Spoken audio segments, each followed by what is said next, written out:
सबने कभी ना कभी कोई ऐसी कविता पढ़ी होगी जिसके शब्द सीधे दिल को छू गए हों, है ना? या फिर कोई ऐसी कहानी जो कई दिनों तक दिमाग से ही नहीं निकली। अब देखिए, ये कोई जादू नहीं है, ये तो एक कला है। हर लेखक के पास ना एक खास पिटारा होता है और आज हम उसी पिटारे के रहस्य खोलने वाले हैं। तो सवाल ये उठता है कि आखिर वो राज है क्या? क्या है जो एक सिंपल सी कहानी को एकदम यादगार बना देता है? इसका जवाब मजे की बात है कहानी में नहीं, बल्कि कहानी कहने के अंदाज में छिपा है। असली खेल तो शब्दों को चुनने, उन्हें एक माला में पिरोने और उनसे इमोशंस जगाने का है। और इन्हीं सब सवालों का जवाब हमें मिलता है कवि के टूल किट में, मतलब उसके औजारों के बक्से में। ये वही तकनीकें हैं, वही टूल्स हैं जो ये तय करते हैं कि कोई लिखी हुई चीज हमें हंसाएगी, रुलाएगी या फिर कुछ गहरा सोचने पर मजबूर कर देगी। तो चलिए शुरू करते हैं ये सफर। सबसे पहले हम उन लेखकों और कहानियों की बात करेंगे जिनसे हम सब वाकिफ हैं, और फिर धीरे धीरे पर्दे के पीछे झांकेंगे और उनकी असली कारीगरी को समझने की कोशिश करेंगे।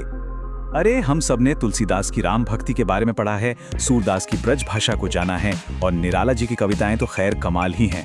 ये सब हमें बताते हैं कि लिटरेचर में क्या लिखा गया है, मतलब कहानी क्या है, किरदार कौन है, टॉपिक क्या है। लेकिन असली जादू क्या में नहीं, कैसे में है। मतलब ये लेखक आखिर ऐसा करते क्या हैं कि उनके शब्द हमें कभी हंसा देते हैं, कभी रुला देते हैं या कभी कभी कुछ बहुत गहरा सोचने पर मजबूर कर देते हैं। वो कौन सी टेक्निक्स हैं जिनका ये इस्तेमाल करते हैं? और इस सवाल का जवाब हमें मिलता है कवि के पिटारे के पहले औजार में, जिसका नाम है शब्द शक्ति। सीधी भाषा में कहें तो शब्दों की अपनी ताकत। अब ये शब्द शक्ति है क्या? देखिए, इसका सीधा सा मतलब है कि हर शब्द की अपनी एक आत्मा होती है, एक पावर होती है जो उसका मतलब हम तक पहुंचाती है। यही वो शक्ति है जो बस बेजान अक्षरों में जान फूंक देती है और उन्हें महसूस करने लायक बना देती है। अच्छा, तो शब्द शक्ति के ना 3 मेन टाइप्स होते हैं। पहली है अभिधा। ये एकदम सिंपल है, मतलब शब्द का सीधा सपाट डिक्शनरी वाला मीनिंग। दूसरी है लक्षणा, जहां हम शब्द के लक्षण पकड़कर उसका असली मतलब समझते हैं, मतलब जो दिख रहा है वो है नहीं। और तीसरी है व्यंजना। यहां तो मतलब इशारों में छिपा होता है, कॉन्टेक्स्ट के हिसाब से।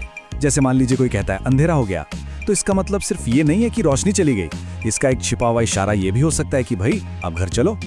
लक्षणा शक्ति का एक बहुत बढ़िया उदाहरण देखते हैं। जब कोई कहता है लाठियां चल रही हैं, तो हम सबको पता है कि लाठियां कोई जानवर तो है नहीं जिनके पैर हों और वो चल सकें, है ना? इसका छिपा हुआ मतलब है कि लोग लाठियों से लड़ रहे हैं। तो यहाँ शब्द का जो सीधा अर्थ है उसे छोड़कर उससे जुड़ा हुआ सांकेतिक अर्थ लिया गया है। बस यही है लक्षणा। तो शब्दों की शक्ति तो समझ ली। अब आते हैं कवि के दूसरे टूल पर, और वो है रस। इसे एक तरह से इमोशंस का साइंस कह सकते हैं। मतलब ये समझने की कला कि लिटरेचर को खास भावनाएं जगाने के लिए कैसे रचा जाता है।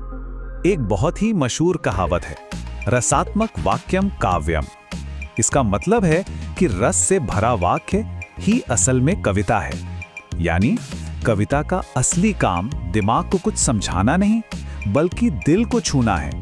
वो एक ऐसा इमोशनल एक्सपीरियंस, एक ऐसा रस पैदा करती है जो पढ़ने वाले के मन पर अपनी छाप छोड़ जाता है। तो सवाल फिर वही है कि लेखक ये इमोशनल जादू जगाते कैसे हैं?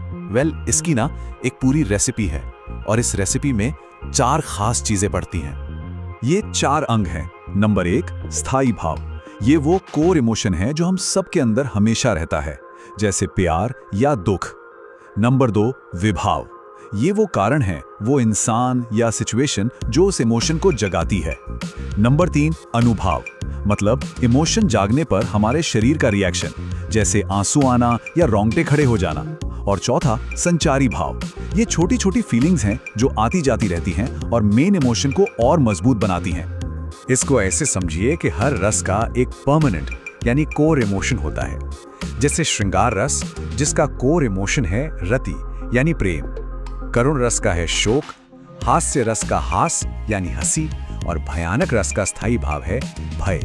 मतलब हर इमोशनल फ्लेवर एक कोर इमोशन से जुड़ा हुआ है।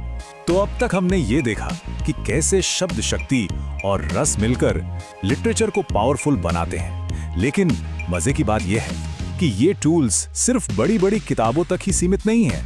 हम सब इन्हें अपनी रोज की बातचीत में भी इस्तेमाल करते हैं, खासकर मुहावरों और लोकोक्तियों के रूप में। अच्छा, मुहावरों और लोकोक्तियों में ना अक्सर एक बड़ा कंफ्यूजन रहता है, तो चलिए इसे एकदम आसान बनाते हैं। मुहावरा, याद रखिए, अधूरा होता है। ये एक वाक्य का बस एक हिस्सा है जो भाषा को मजेदार बनाता है, जबकि लोकोक्ति वो अपने आप में एक पूरी कहावत होती है, जीवन के अनुभव से निकला हुआ कोई सच। अब ये देखिए, क्या बढ़िया और मजेदार उदाहरण है, नाकों चने चबाना। अब जाहिर इसका मतलब ये नहीं है कि कोई नाक से चने खा रहा है, इसका मतलब है बहुत परेशान करना। ये लक्षणा शब्द शक्ति का एक परफेक्ट उदाहरण है जिसे हम और आप रोजमर्रा की जिंदगी में इस्तेमाल करते हैं। तो इस पूरी बातचीत का निचोड़ क्या है? यही कि बड़े बड़े महाकाव्यों से लेकर हमारी रोज की कहावतों तक भाषा सिर्फ बातचीत का एक माध्यम नहीं, बल्कि एक बहुत ही शक्तिशाली टूलकिट है।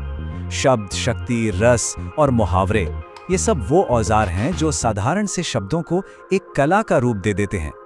तो अब जब ये राज खुल चुके हैं, अगली बार जब कोई कहानी या कविता पढ़ी जाएगी तो उसमें क्या खोजा जाएगा? अब शायद सिर्फ शब्द नहीं दिखेंगे, बल्कि उनके पीछे छिपी शक्ति, इमोशंस को जगाने की कला और भाषा का वो असली जादू भी नजर आएगा।